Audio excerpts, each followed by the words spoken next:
بسم اللہ الرحمن الرحیم۔ اللہم صلی علی محمد وعلی آل محمد کما صلیت علی ابراہیم وعلی آل ابراہیم انک حمید مجید۔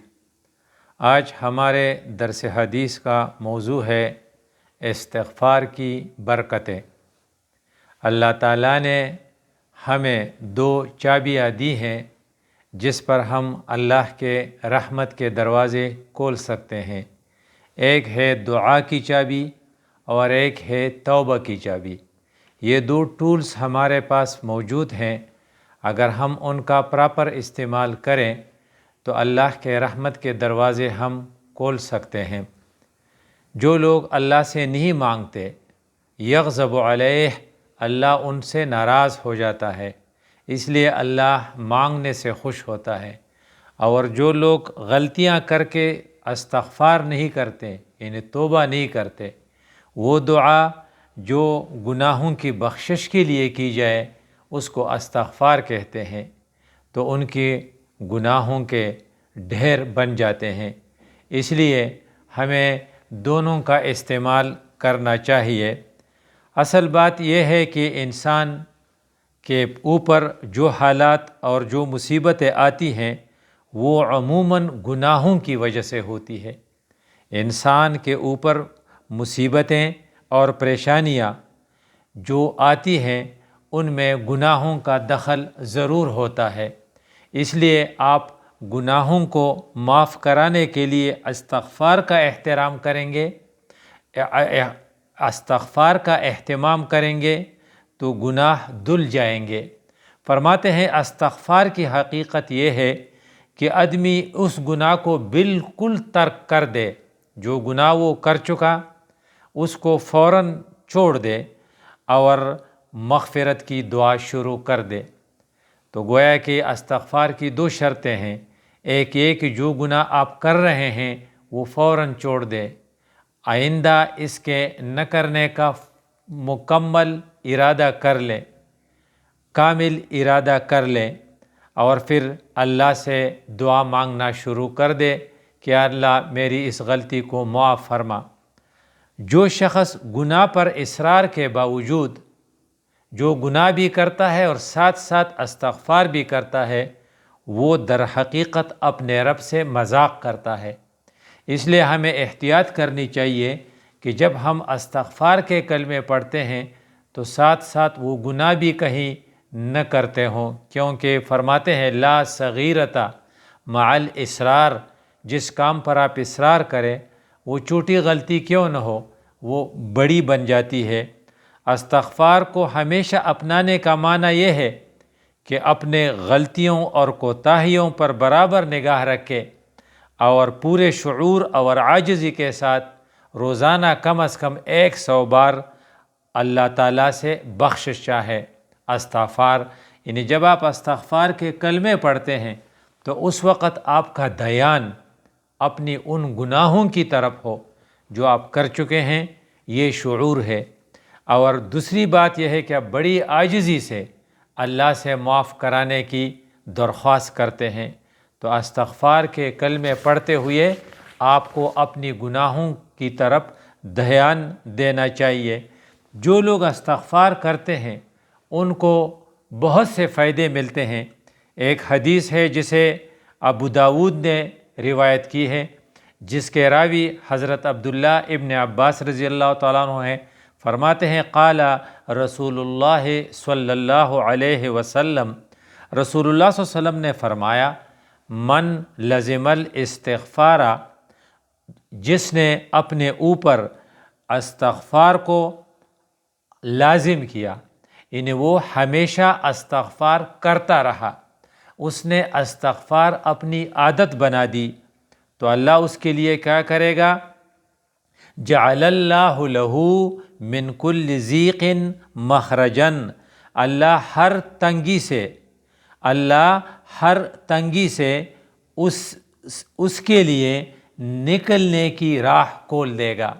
فزیکلی آپ کسی چیز میں پھنسے ہوئے ہیں، آپ قرض میں پھنسے ہوئے ہیں یا دشمن میں پھنسے ہوئے ہیں، تو اللہ تعالیٰ آپ کے لیے نجات کی راہ کھول دے گا اگر آپ استغفار کو اپنے اوپر لازم کر دیں اور ہمیشہ استغفار کریں۔ وَمِن كُلِّ ہَمٍّ فَرَجًا، اور اگر آپ کو سائیکالوجیکلی کوئی پریشانیاں ہوں، آپ فکر مند ہوں، آپ غمزدہ ہو، تو اللہ اس کو کھول دے گا، اس سے نجات آپ کو بخشے گا۔ گویا کہ جو ٹائٹ ہو گئی ہے آپ پر صورتحال، وہ ٹائٹنس اس کا دور ہو جائے گا اور آپ کے دل کا بوجھ ہلکا ہو جائے گا۔ وَرَزَقَهُ مِنْ حَيْثُ لَا يَحْتَسِبُ، اور اسے ایسی جگہ سے رزق دے گا جہاں سے اس کا وہم گمان بھی نہ ہوگا۔ گویا کہ استغفار اگر ہم لازمی کر لیں تو اس کے 3 فائدے یقینی ہیں۔ فزیکلی ہمارے ہر تنگی سے نکلنے کا راستہ نکل آئے گا، ہمیں نکلنے کا راستہ واہ یا کل جائے گا اور ہم اس سے باہر آ جائیں گے۔ اور اگر ہم مینٹلی پریشان ہیں تو ہم ذہنی پریشانی کو بھی اللہ دور کر دے گا، اور اللہ ہمارے لیے رزق کے دروازے ایسے کھول دے گا، وہاں سے ہمیں رزق ملے گی جہاں ہمارا وہم و گمان بھی نہ ہوگا۔ یہ بات بزرگوں نے اور بڑے بڑے اولیاء نے سمجھی تھی، اس لیے وہ ولی جس کا نام ہے حضرت حسن بصری رحمۃ اللہ علیہ، جب اس کے پاس یکے بعد دیگرے 4 آدمی آئے، ایک نے قحط سالی کا شکوہ کیا، اس نے شکایت کی کہ ہمارے علاقے میں قحط سالی ہے، ہمارے لیے دعا کر دے۔ دوسرے نے ذاتی محتاجی اور تنگ دستی کا کہ میرے ہاتھ بہت تنگ ہے اور میں مالی پریشانی میں مبتلا ہوں، مجھے کوئی طریقہ بتائیں، اس نے یہ شکوہ کیا۔ تیسرے نے کہا حضرت آپ میرے لیے دعا کر دے کہ اللہ مجھے بیٹا دے دے کیونکہ میرا بیٹا نہیں ہے۔ اور چوتھے نے عرض کیا کہ میرا باغ سوکھ گیا ہے، آپ مجھے کوئی طریقہ بتا دیں، میرے لیے دعا کر دیں تاکہ میرا باغ جو ہے وہ دوبارہ آباد ہو جائے، پھر ہرا بھرا ہو جائے۔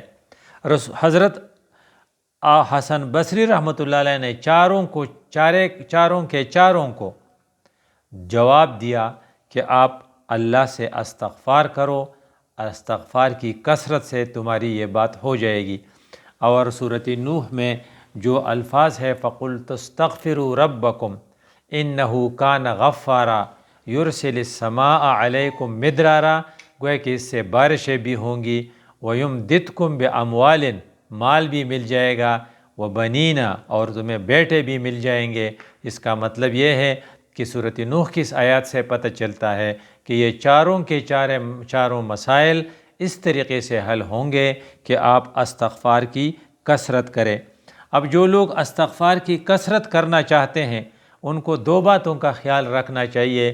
ایک یہ کہ وہ استغفار کے وقت اٹینٹو ہو اور ان کی نظر اس گناہ پر ہو جو گناہ وہ کر چکے ہیں، اور ان کے دل میں عاجزی ہوں اور اللہ سے مانگے کہ یہ گناہ ہمیں معاف ہو جائے، اور ساتھ ساتھ اس گناہ کو فوراً چھوڑ دے اور یہ بھی ارادہ کر لے کہ انشاءاللہ اس کو میں آئندہ کبھی نہیں کروں گا۔ استغفار کے جو کلمے حضور سے نقل ہے اس میں جو عام سا کلمہ ہے وہ ہے استغفر اللہ ربی من کل ذنب واتوب الیہ۔ ایک اور ہے رب اغفر وتب علی انک انت التواب الرحیم، رب اغفر لی، یا اللہ مجھے معاف کر دے، وتب علی، یا اللہ مجھ پر نگاہ کرم ڈال دے، انک انت التواب الرحیم، بے شک آپ توبہ قبول کرنے والے، انہیں اپنے بندوں کی بار بار توبہ قبول کرنے والے ہیں، اور الرحیم نہایت رحم کرنے والے ہیں۔ ایک اور جو دعا ہے استغفار کی جو رسول اللہ صلی اللہ علیہ وسلم نے ہمیں بتائی ہے وہ یہ ہے استغفر اللہ الذی لا الہ الا ہو الحی القیوم واتوب الیہ۔ میں اللہ تعالیٰ سے اپنے گناہوں کی بخشش چاہتا ہوں، اس کے سوا کوئی معبود نہیں، وہی ہمیشہ زندہ رہنے والا اور کائنات کا منتظم ہے، میں اس کی طرف پلٹتا ہوں۔ ہر وہ شخص جو اپنے گناہوں سے خوب واقف ہے، گناہوں کو یاد کر کے احسان ندامت کے ساتھ اللہ سے بار بار مغفرت کی درخواست کرے گا، اس سے اس کی غرور زہد کہ میں ایک نیک آدمی ہوں اور میں پارسا ہوں، یہ ختم ہو جائے گا۔ اس جراثیم سے اس کا دل داغدار نہیں ہوگا، اور انشاءاللہ اس کی ساری غلطیاں معاف ہو جائیں گی، اور اللہ اس پر رزق کے دروازے بھی کھول دے گا، اس کے غم کو بھی کم کر دے گا، اور اس کی تنگی کو بھی، اس کو تنگی سے نکلنے کا راستہ بھی دے گا۔ اقول قولی ھذا استغفر اللہ لی ولکم ولسائر المسلمین۔